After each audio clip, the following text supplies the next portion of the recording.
What would I tell my 25-year-old self? I'd say, you're doing pretty good. Keep up the good work. And no matter how many times you fail, see, here's the deal. We use the word failure because the world thinks of comparison, scarcity, and fear, right? And that word really shouldn't exist in your vocabulary. There's no such thing as failure. There's literally no such thing as failure, right?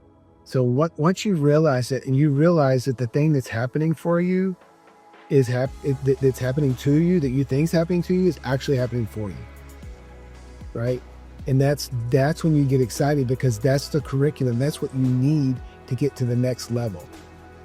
So for me, I've always had integrity my whole life. In high school, I was a little bit of a ladies' man, maybe dated more women than I should.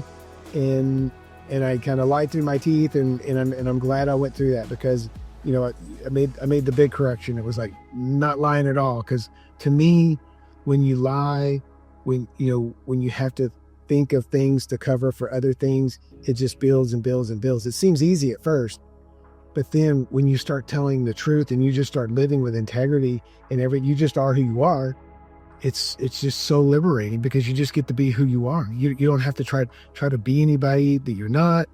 The thing is people, when you're trying to be something you're not, it takes so much energy. And what I really like to teach on my clients is energy is very important. That's why I can run circles around most people. I'm in my upper 50s, but I can easily run circles around people, because I'm not wasting any energy. If you start to really realize how much energy you're wasting, it's a ton. And it's like a 50 to 100 pound weight that you're carrying around. So I love to remove that. It's exciting when I get on the other side of that. And another point I want to say is leadership is not management. So here's the full story. It was 2013. I was being groomed to be executive VP at Baker Hughes. I was doing all these amazing things and was very happy. And my dad ended up having brain cancer. So it takes him 18 months to die. My second wife's kind of a rebound thing. We were dated 2 years. It was 10 months into our marriage. And I just realized, she didn't support me while my dad was dying. So I would literally just drive home, or, drive from Houston all the way to Dallas to go see my dad alone and back. And I just was very emotional, and just 18 months. And the whole time I'm doing this, as I'm being groomed. So I'm a project manager for $100 million stack up test for a very large oil company. And, I get called out by the boss's boss of that company on what an amazing job I do. And I would come back thinking that, I did it. It only took me like 2 years to do it. I built it all. Vision, execution, come back, and they fire me on the spot. And what I realized was, as a director, you have to be very careful, because you have to realize you got your side shields up and you're doing things and you're getting things done. But what happened is our VP of our group passed away. And I didn't even think about, I was just focusing on getting done what I needed to get done. And so the next thing I know, I think, because I ran circles around people, I worked for a higher power. I didn't work for people. And I think that's why they canned me. But so my dad dies, lose my job. I'm divorcing my wife. She kicks me out of her house, and all my friends essentially ghost me. So my true moment of clarity was about 20 years ago. And it's interesting because I go back and kind of look at my life, and I realized, 20 years ago, I went to Mexico, put roofs on homes, right? And it was a very, very poor neighborhood. They had cinder block homes with dirt floors. They had tin roofs. If they wouldn't move the tin roofs, we would put a concrete roof on. But the whole time I'm sitting there, so some of the clarity that I did gain after I lost my job and stuff is I would walk down the street and I would say things out loud like, this is not going to happen. And I will say, when I lost everything, 2013, I did consider taking my own life. I thought about it, but I just thought about my daughters. I thought about my mom. It just sounds so crazy that someone would say that. But you just don't realize. You just don't realize until you're in the depths of that and going through that. And I just want you to know there is always, the sun will come out tomorrow. It just cannot continue raining. And so the low times in our lives are there for us so that we can appreciate the high times, right? That when the times are going well. And when you get to a place where I am now, and this is what I want to teach people, is you will begin to stay in that higher vibration, and you will, no matter what, you're going to always feel great.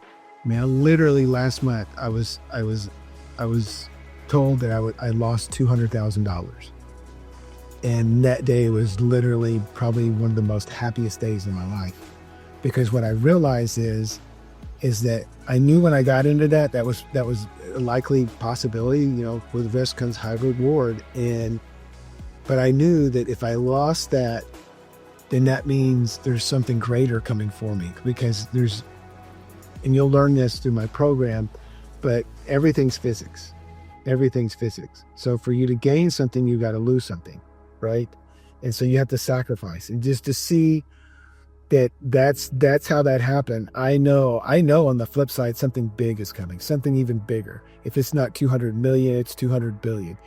There is something bigger. I know it. I believe, know, and expect. Wow. The compounding effect of starting off right is huge, right? You've heard financially, if you start saving earlier, but what a lot of people don't realize is that they're not really learning anything.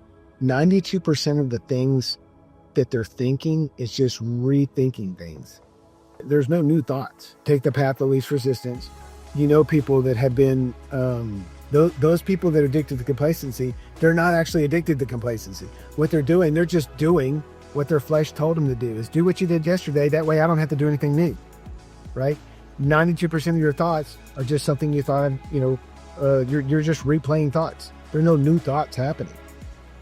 So the way you're able to take advantage of time is you understand what the rules are, and you start to manipulate yourself with moving through those, and things are just so much simpler because you're not bogged down by things that don't mean anything, right? You get rid of all the noise. If you get rid of all the noise, you get rid of all the other things that are holding you back, and then you realize that doesn't mean anything, right?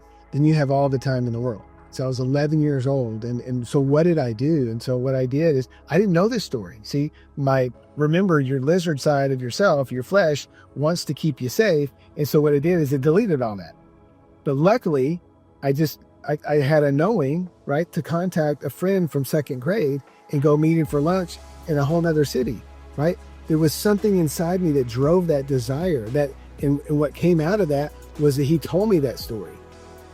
See, had I not been listening to my inner gut, to my intuition, to my higher self, I would have never thought of telling that individual, reaching out to that individual. I mean, it's a 4-hour drive to get there, right? So there was a lot to get there, but the best thing is I wasn't focused on myself so much as I was sharing with him what God had done in my life, all this amazing work.